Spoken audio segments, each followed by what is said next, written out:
Welcome back to New Rockstars. Marvel's Eternals final act leaves us with endless questions and a spoiler warning. We are here to help with no expectation of any sexual favors, unlike a certain watermelon sugar sipping post-credit scene cameo. This is Inside Marvel. It's our weekly deep dive into the biggest Marvel news, and this week it is Marvel's Eternals, now seen by millions of people worldwide. Hey! Like a big Airship face in the sky, they're seeing this movie on big IMAX screens that sometimes shrink to widescreen halfway through a scene and then back to IMAX again. The best way to watch a movie. Best way to watch a movie. I'm Erik Voss. I'm here with MT. MT, Eternals is now officially the latest entry in MCU canon, and the world just got way bigger. Way bigger. Oh my god, dude. Like, when the movie started with like the opening crawl, I was like, this is gonna be special. I love getting more cosmic stuff. I love it. In the beginning, I love it. In the beginning. Perfect first words. Well, again, spoiler warning, we've already started to spoil a little bit, but just want to give you another reminder. We are going to talk all about Eternals, dive deep into that final scene of the Eternals and all the questions it provokes. Where did Airship take Sersi, Phastos, and Kingo? What new details have we learned about Celestials? And how does Eros know where to find them? And how much time are we going to get with this guy before he gets Me Too'd? Not a lot of time. In the comics, Eros is very problematic, but hopefully it'll be it does happen that way. Well, before we get into all this, there is a brand new Latest Obsession shirt inspired by Eternals that you can get at newrockstarsmerch.com. It's called Immortal Unity, and it has this super cool Art Deco design. This is a limited edition shirt, so you gotta grab one quick before it runs out. We also have a second Eternals-inspired design at the shop with a Celestial design. It looks awesome as well. You can only get these shirts and other great original designs inspired by Loki, Shang-Chi, The Mandalorian, and other properties you love at newrockstarsmerch.com. Go there right now. It's a great way to support what we do here on the channel. All right, MT, let's get into it. What's our first question coming out of Eternals? Well, Erik, we gotta ask, where the heck did Arishem take Cersei and the other Eternals in the final scene of Eternals? Because they all got raptured. They all just got taken up by the Lord and just swept away somewhere. Where'd they go? Sucked into a black hole, it looked like.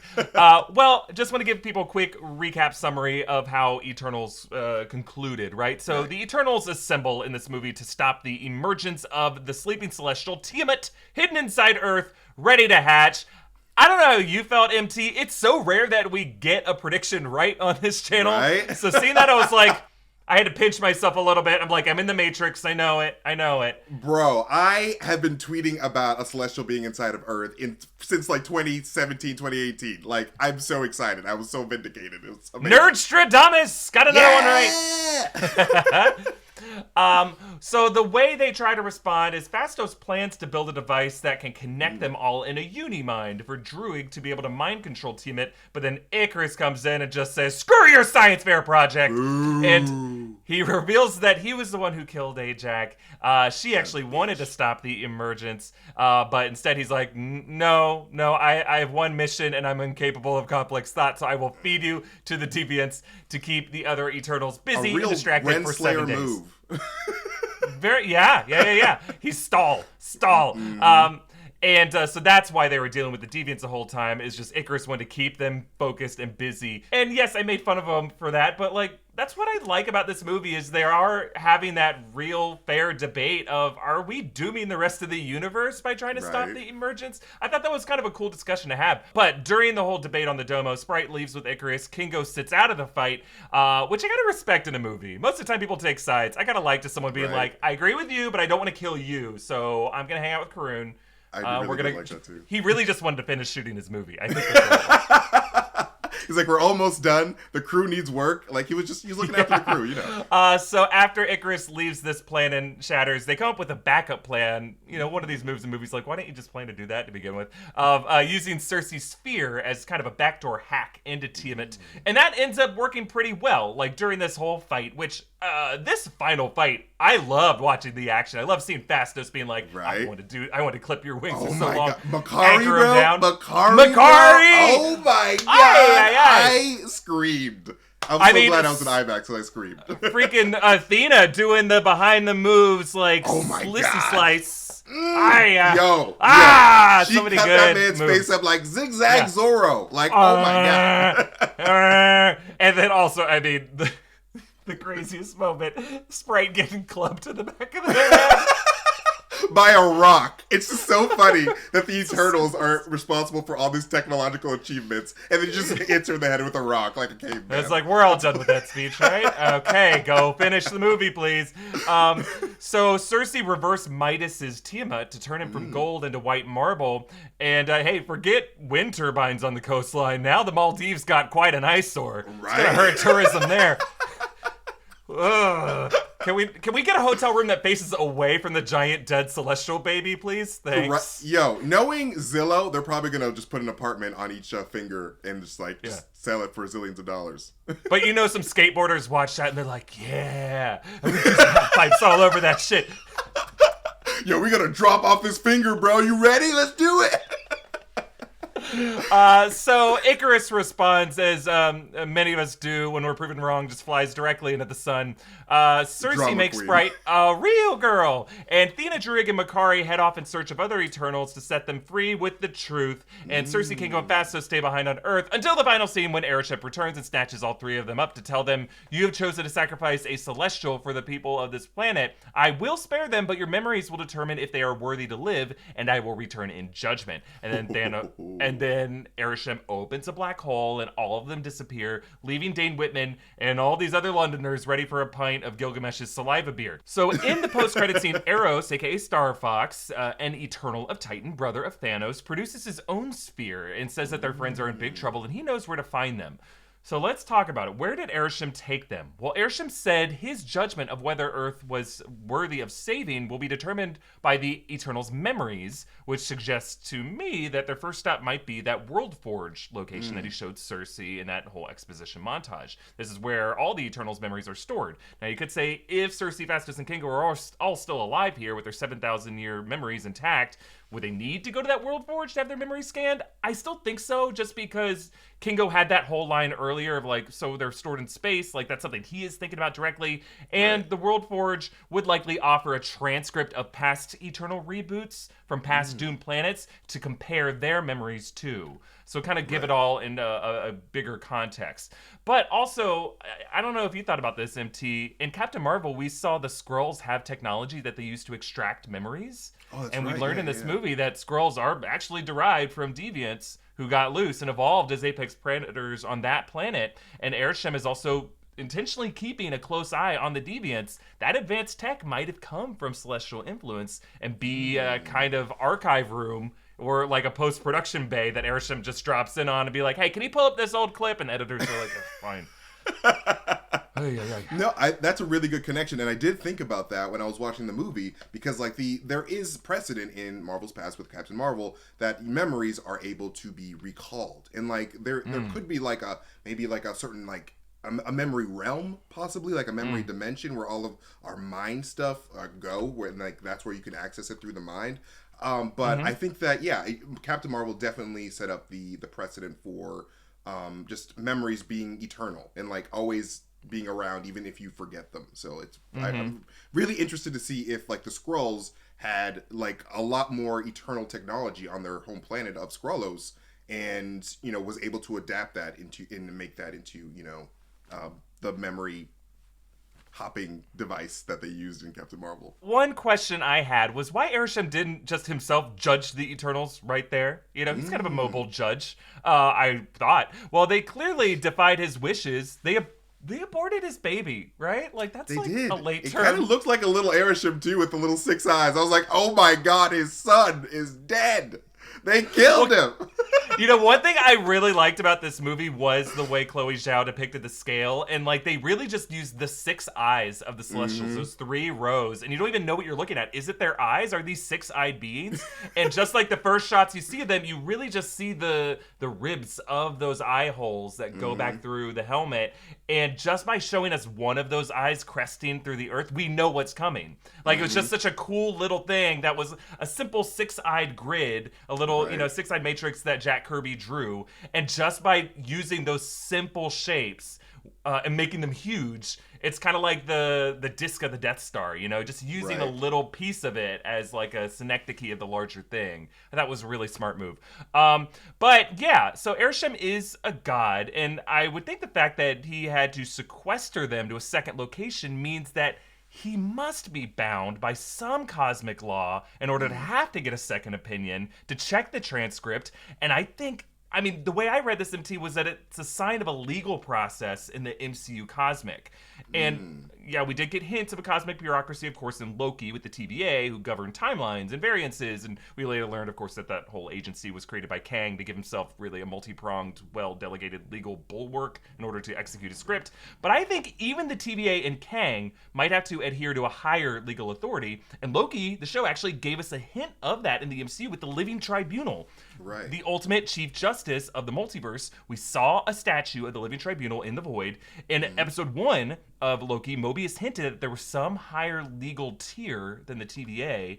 And we know that the Infinity War writers plan to have a Living Tribunal trial sequence for Thanos, like in the Infinity Gauntlet comics. And now with characters like Eros, with Pip the Troll, with the other Celestials, with Adam Warlock coming in, we are now seeing some of those cosmic elements from Infinity Gauntlet coming into the MCU. So the theory I've talked about is, and I want to hear your thoughts on this, MT. I know I've been talking for a while.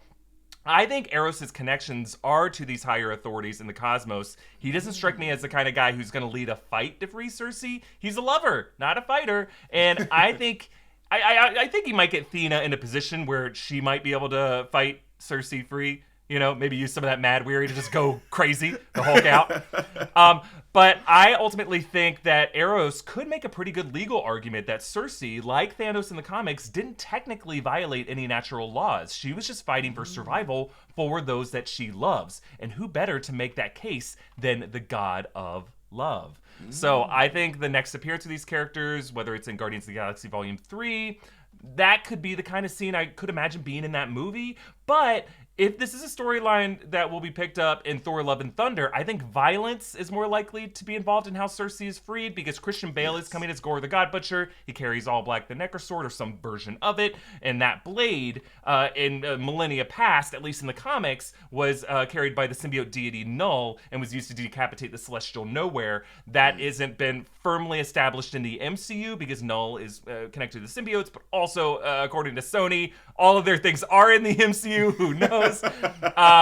But we have talked about, you mentioned this on Rogue Theory, MT, that Gore's mission could be to kill all the Celestials and their descendants, including Peter Quill. And that's why Peter Quill is in Thor: Love and Thunder. That slaughter could just free the binds of Cersei so that she can get out of there. What do you think, MT? Those are all really good ideas, Eric. And I think that, making the connection because Eros' name, like you said, is connected to the Greek god of love. And I think that Eros might make a good point of hey, these human beings are special in the whole universe because they have a lot of love. So that's a really good, a love lawyer. I do like that. But I do think the love lawyer just sounds so sleazy. don't put that guy on retainer. That's the next Harry Styles song, The Love Lawyer. But no, I think that Eros' role could actually be the prime eternal of Titan. Because he did have the sphere like Cersei had. Right. And, and all the Titans are gone, essentially. So, he's all right, I'm the last one. So I guess this one defaults to me. And so I think that they actually might be... So in the comics, there is this city in, the Incans built this city called the City of the Gods for the Celestials. And knowing that the MCU likes to adapt things in their own way, we could be seeing them heading to the Celestial City of the Gods that resides outside of our universe. Because as we saw in the opening crawl, we do know that the Celestials came before, they existed before the start of the universe. So the Celestials are technically multi-dimensional beings, like a Dormammu or like your Shumagoraths or all of them. They come from a different universe, essentially. And so because of this, their home, if they have a home, it will probably reside outside our universe as well, because it seems like they've got multiple fingers in multiple universe pies, I'm assuming anyway. So I think that wherever they're going, it's going to be, because they went through that black hole, it's probably going to be somewhere outside of our universe. It's probably going to be a TVA-like scenario, which would lead to a good living tribunal court session. And just another thing that points to the existence of living tribunal in the MCU, Mordo mentions the staff of the Living Tribunal in That's right. Doctor Strange 1. So that's Right. another... So, like, they've been teasing it for a while, so it's definitely got to be coming Right. soon.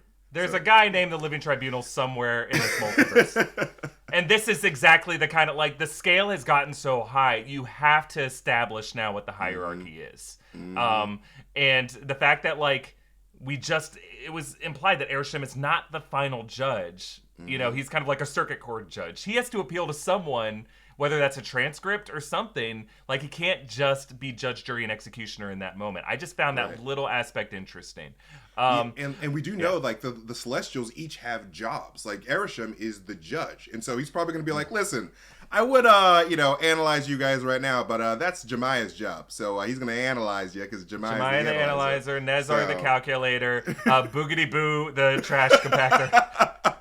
And Oneg the prober, which is the most problematic one. You don't want to visit from Oneg. You really don't. Unless you're Eros, and maybe you do. Eros would probably be into it. He'd be like, yo, Oneg, let's go. I won't say no to anything. No has no meaning to Eros. Oh no! Oh no, indeed. I'm sure it's gonna be fine. Honestly, I gotta say, casting Harry Styles as Eros is a genius move by Marvel because the character is so problematic. But like, just seeing Harry Styles in this, we're all kind of like, oh, okay, Harry Styles. I trust him.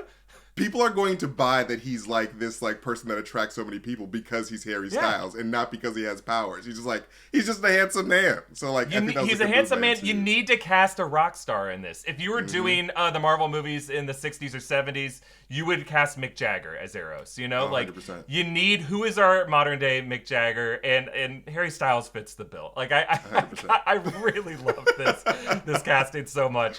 I love that he's legit wearing the Star Fox outfit. Like he is. It makes sense. His hair has like red. It's amazing.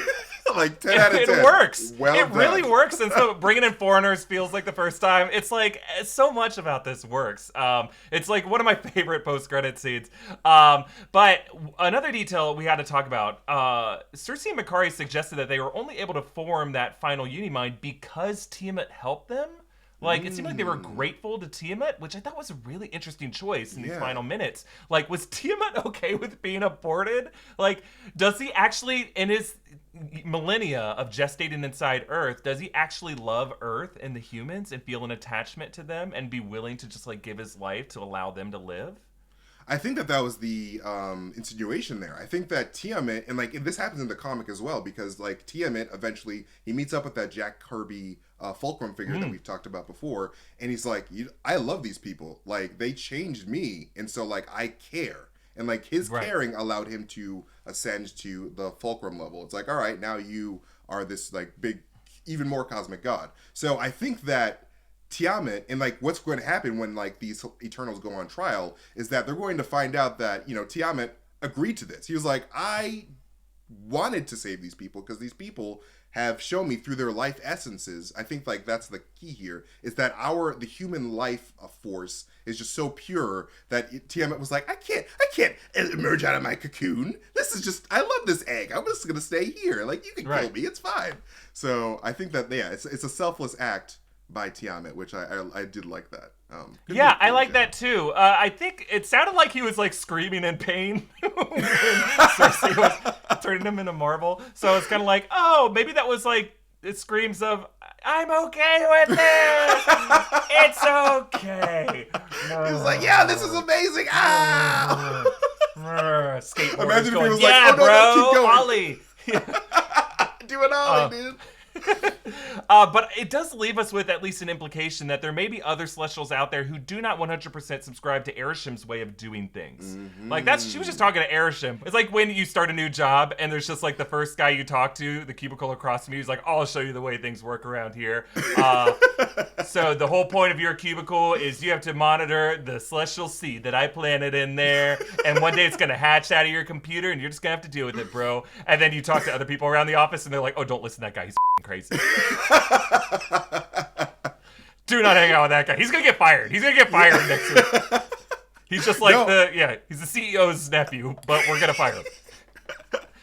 But no, I really like how you brought up how the Celestials could be potentially fighting amongst themselves, because that does bring up the potential for dissent and differing opinions and a Celestial war potentially.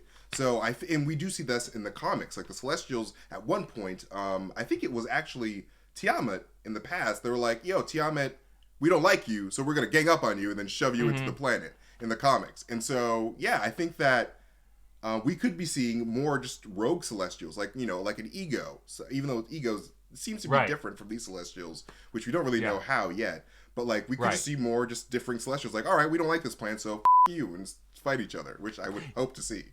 Yeah, and I think that's the implication that we should take away from Eros in this scene, is that there are other celestial authorities that he can appeal to. And that implies that there is discord, there is disagreement, might be even a civil war. There are other sides. It's like trying to ask permission from mom and dad. They're going through a divorce, so you really can't. If dad says you can't go hang out with your friends, ask mom. She'll be like, yeah, sure, I want you to spend Christmases with me, so I'm the cool parent now.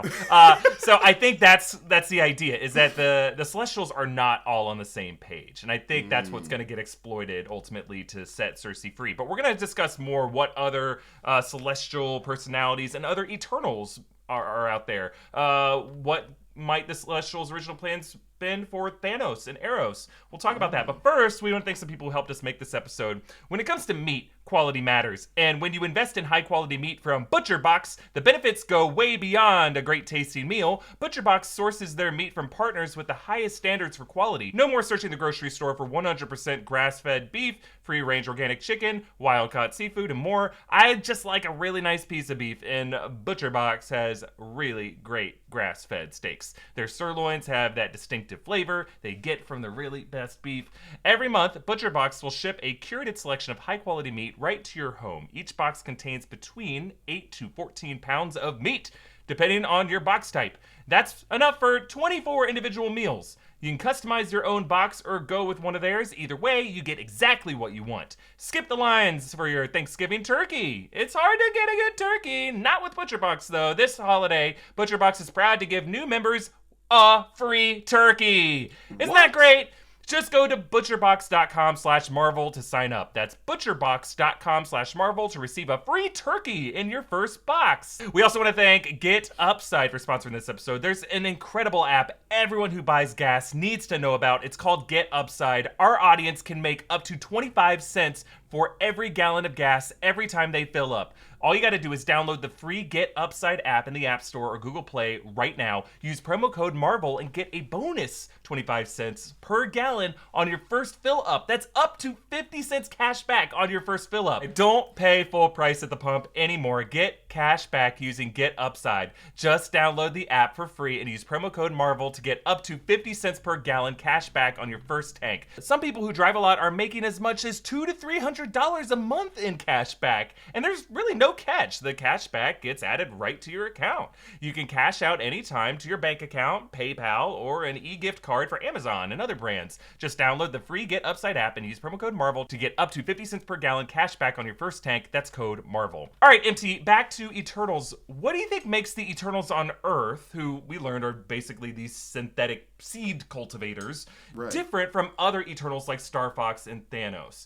Are those Eternals, were they synthetically designed, or could they have been like the original Eternals that all these other carbon copies were made from?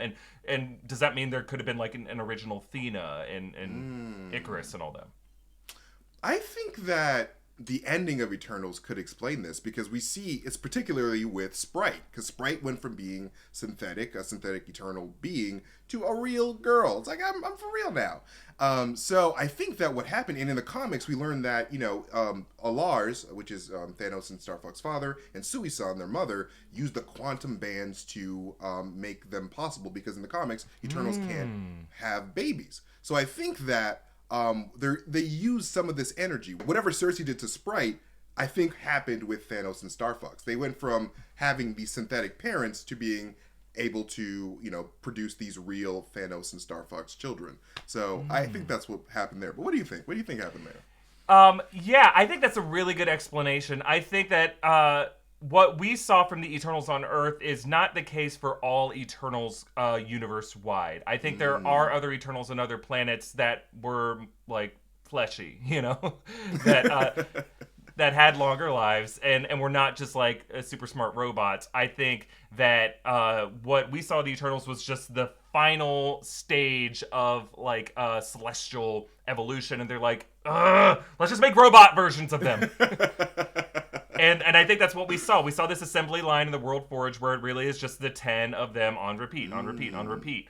So I think when they're going around planning to free all the Eternals, I think they're in for a rude awakening, and they're going to be like, there are no other robot Eternals. All the other Eternals are like, oh, we heard about you guys. You're the toys. You're the toy versions of us. We are so sorry.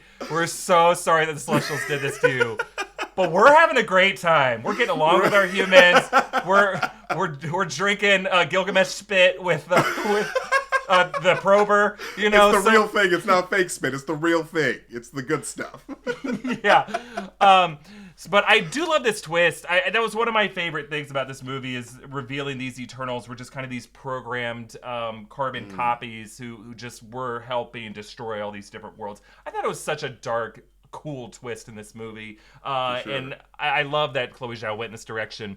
What's really interesting about this is that this could also explain Minerva in Captain Marvel, like why she looks like Sersi, because like she could literally just been a Eternal robot and she just didn't even know. Like maybe she just had no idea that she was an Eternal and she never had her memory. MT, I know it's not rogue theory, but you get a rogie for that theory. Thanks, man. Look at you fixing plot holes in the MCU. What a guy. But yeah, I think Star Fox's goal is to basically to show all of us how to love again. Like, I think so far Phase 4 has been just a little slow to launch. Like, there's been stuff in Shang-Chi that I love, stuff in Eternals that I loved, things in Black Widow that I loved.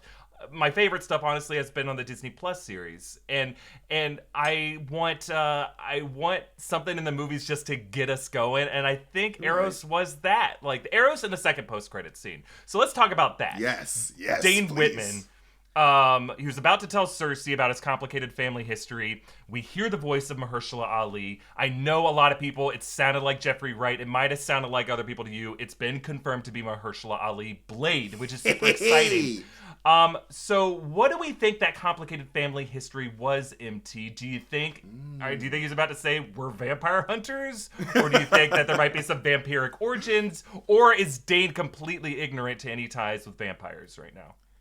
I think that, the vampire ties are not going to come until, like, Blade. Because, like, Blade is probably the Nick Fury of the supernatural world. And he's just like, hey, man, don't touch that, because it's going to you up. Yeah, and no. You're not ready for that. It's like, no. Like, I'm a Black Blade, so I know all about Black Blades, okay? But no, in regards to Dane Whitman's uncle, Nathan, if I'm not mistaken, I believe his uncle was a villain. He was Black Knight, but he was like doing dirty stuff with doing bad stuff. He Yeah. was the first Black Knight in the comics, and when he was introduced as a villain, and then Dane Whitman would take over the role later on. And so we're probably going to find out that, this past life of Nathan Garrett, and maybe Blade was involved. Maybe Blade had to fight Nathan Garrett at one point, and like they became friends maybe later. But like, I think that whole Blade connection is just to introduce this whole like supernatural element in that, and how Blade is sort of keeping everything under control for the humans. Yeah, I mean, the brief amount of time Blade and Dane Whitman cross paths, it's on MI-13, right, during the Secret Invasion storyline. So when I saw that, I was like, maybe he could show back up in Secret Invasion. It is probably the Disney Plus series I'm most excited for 2022. Yeah. Nothing against Miss Marvel, She-Hulk, Moon Knight. I'm super stoked for all of those, but Secret Invasion is the one where it's like, I've been waiting for years to see. Yeah, they've been teasing this for a while, man. Like, let's get it.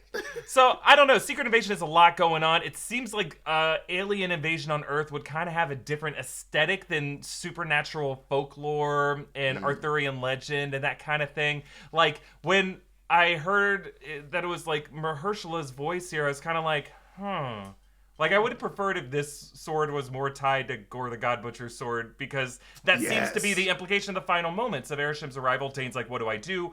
Oh, I go get a Celestial Slain sword, and that's how I go rescue her. But now that it's connected to Blade, it feels like, oh, he's not going to be focused on saving Cersei anytime soon. We're going to leave that to the Eternals. So their whole relationship, I guess they were sidelined for most of the movie, but it just feels like Dane Whitman was just kind of forced into Eternals, as opposed to having like an actual relationship with Cersei that we're trying to foster for the future.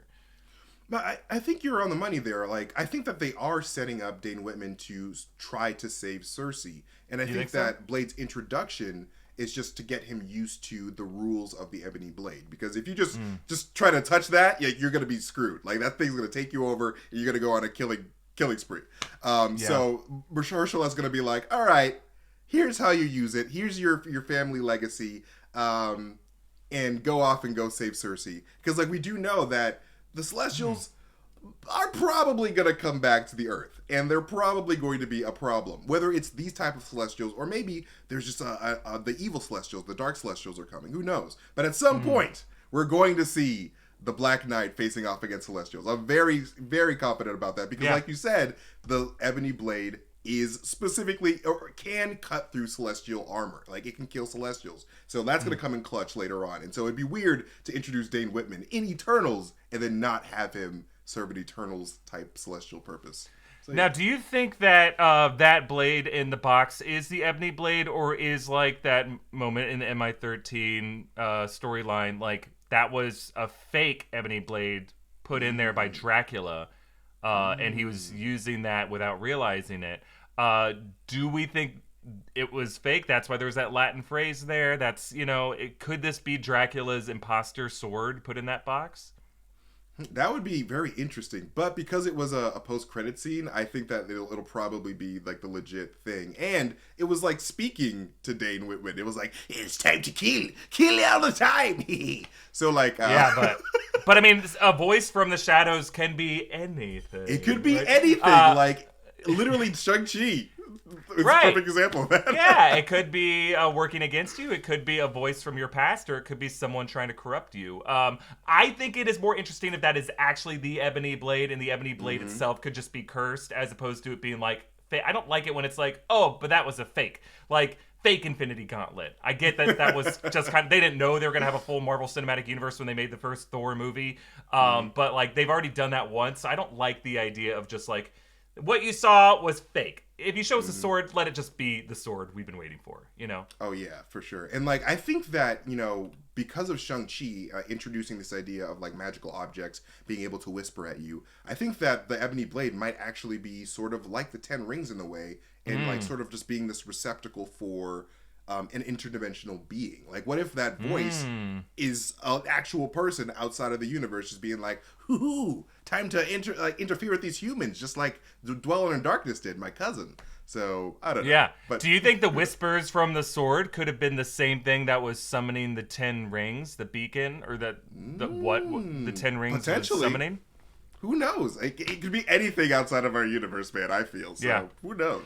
I mean, we have nothing but guesses, but it seems like at this point, Marvel has just like opened its index wide open to anybody they want, whether it's Eros, Adam Warlock, whatever. So, like, the options are endless. Shuma Gorath coming in Multiverse of Madness, we think. Like, there's so many different people out there, which just makes me ask again, why not Mephisto? Why not? I feel like it's coming. It's gotta come. He's coming. He's coming. He's already here. I'm telling you, it's gotta be that Doctor Strange. Like, this is one big origin story, man. It's gotta be for Mephisto. My whole life is a Mephisto origin story. Well, we have a couple more questions. But do you identify as crypto curious?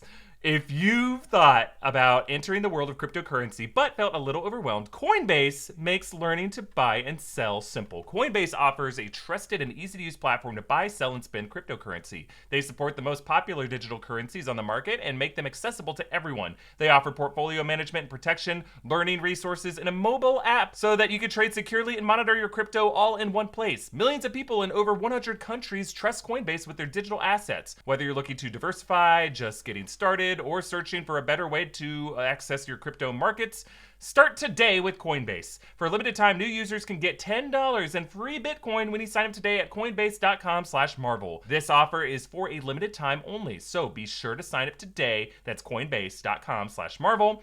And thanks to Helix for sponsoring this episode. We all sometimes lose sleep binging a show, but you shouldn't lose any sleep because of a bad mattress. Helix Sleep has a quiz that matches your body type and sleep preferences to the perfect mattress for you. They have soft, medium, and firm mattresses. Mattress is great for cooling you down if you sleep hot. Even a Helix Plus mattress for plus-size sleepers. I have a Helix mattress. I love it. The quiz matched me with a medium firm mattress with lumbar support that sleeps cool. The mattress ships right to your door for free. No need to go to a mattress store. Just go to helixsleep.com/InsideMarvel, take their 2-minute sleep quiz, and they'll match you to a customized mattress that will give you the best sleep of your life. They have a 10-year warranty, and you get to try it out for 100 nights risk-free. They'll even pick it up for you if you don't like it, but you are gonna love it. Helix is offering up to $200 off all mattress orders and 2 free pillows for our listeners at helixsleep.com/InsideMarvel. All right, MT, I want to ask you, what do you think, like, just the general public and other superheroes of the MCU think about the Celestials now, given that Tiamut's big stone baby corpse is in the Indian Ocean and Airship just loomed over London and freaked everyone out? Bro, you already know that this is one of my my number one fear is to see a big face in the sky. It's my biggest fear. So me sitting in IMAX, seeing that, I was like, this is uncomfortable for me. No, it's the worst. But no, like me, I'm pretty sure the people in the MCU are even more freaked out, honestly. And I honestly feel like this is probably going to test a lot of people's faiths. Seeing a huge god appear in the sky saying that Judgment Day is coming, that's going to drive a lot of people crazy. And particularly probably Mordo, who's probably like, this is it. This is Strange's fault. He did this somehow. This is Doctor Strange's fault. So I think that, we're probably going to see a shift in, how people go about their lives, because now that they just feel smaller now. That's what the whole point of Eternals was supposed to do to the audience, us as the audience, is to make the MCU seem bigger. But I wonder how feeling smaller on the cosmic scale is going to affect everybody. Yeah, affect their personalities, right? I love that the MCU is doing this. I would argue that if you are a person living and working in the MCU, at this point, you're so desensitized. You've seen an alien invasion of New York City. Thor is a thing. Right. You have Half wizards, your friends died androids, aliens, so much has happened. Are they even going to care about Secret Invasion at this point? They're going to be like, I just assumed half of us were aliens already. I mean, this was London, so the convergence happened in Thor 2, so they're just whatever. Yeah, you've seen one cosmic event, you've seen them all. When Airship showed up right outside Earth, I was thinking about the Rick and Morty joke of all the astronauts are dead, right? Any astronauts you had in space, gone. Absolutely dead, yeah. Yeah, 100%. tides are destroyed. No. Yeah, tides. But what I do love about it is it does just kind of expand the battlefield. It expands the front, the map of the MCU in really cool ways. And with things like Sword, we've moved from the Shield era to the Sword era.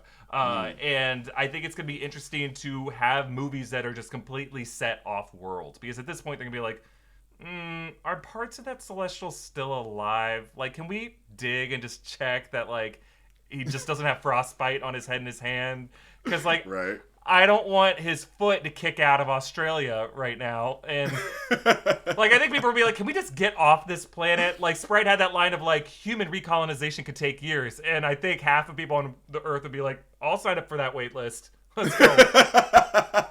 Is there a website? I've seen that wizard open up portals that go to other places. Just have us all go 2 by 2 through that portal. Yo, I would have been first at Doctor Strange's door like, hey, yo, I got my bag, let's go. I know you're in there. I saw my snowplow guy, the snow shoveler from down the block is helping you guys clear some snow out of that foyer. Hey, and speaking of plowing and snow, I hear a Contraction is pretty good this time of year, so let's go. Contraxia is great. All the Minnesota people are going to be like, oh, Contraxia sounds great. Just like home. Yeah. Just like, it's warm. It's warm there. They're out like that. They're like that kid wearing a shorts, like short sleeve shirts and shorts in the winter. It's like, oh, this is fine. This is totally cool. The Packers fans who are just wearing tank tops in the middle of the winter. Yeah. That's Wisconsin, I know. All right, so final question, MT. Now that we have seen it, we can talk openly with some spoiler reviews. We don't have to go to length about this. I've already opened up my thoughts on this film. I want to hear from you now. Did Eternals deliver on the promises that you hoped it would?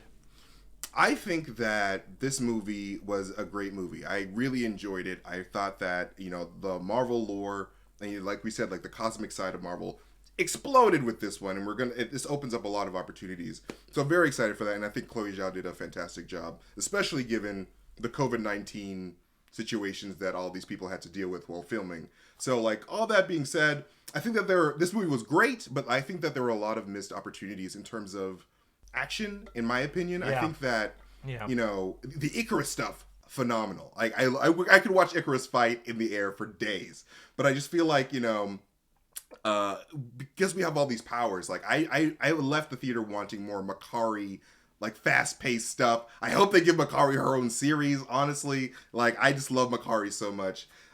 So I want to see more action from Makkari and like just cool action sequences based on their powers that I feel like we just didn't get enough of. So I'm waiting for the Eternal sequel or wherever next that we're going to see Eternals to really, you know, see what they can do. But yeah, I do feel like this movie didn't, it could have done better in terms of action, but I'm still very satisfied. I think Marvel did a great job with this.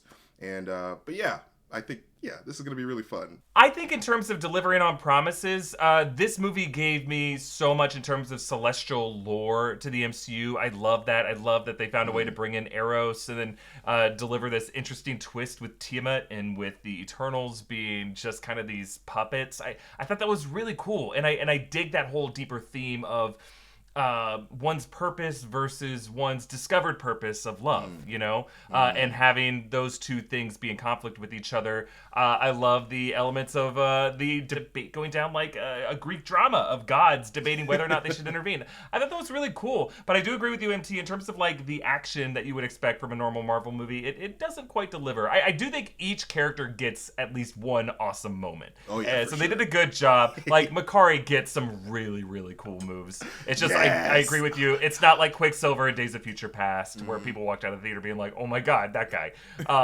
But like, yeah, Gilgamesh, I mean, Kingo, Kachoo, like. Oh my god.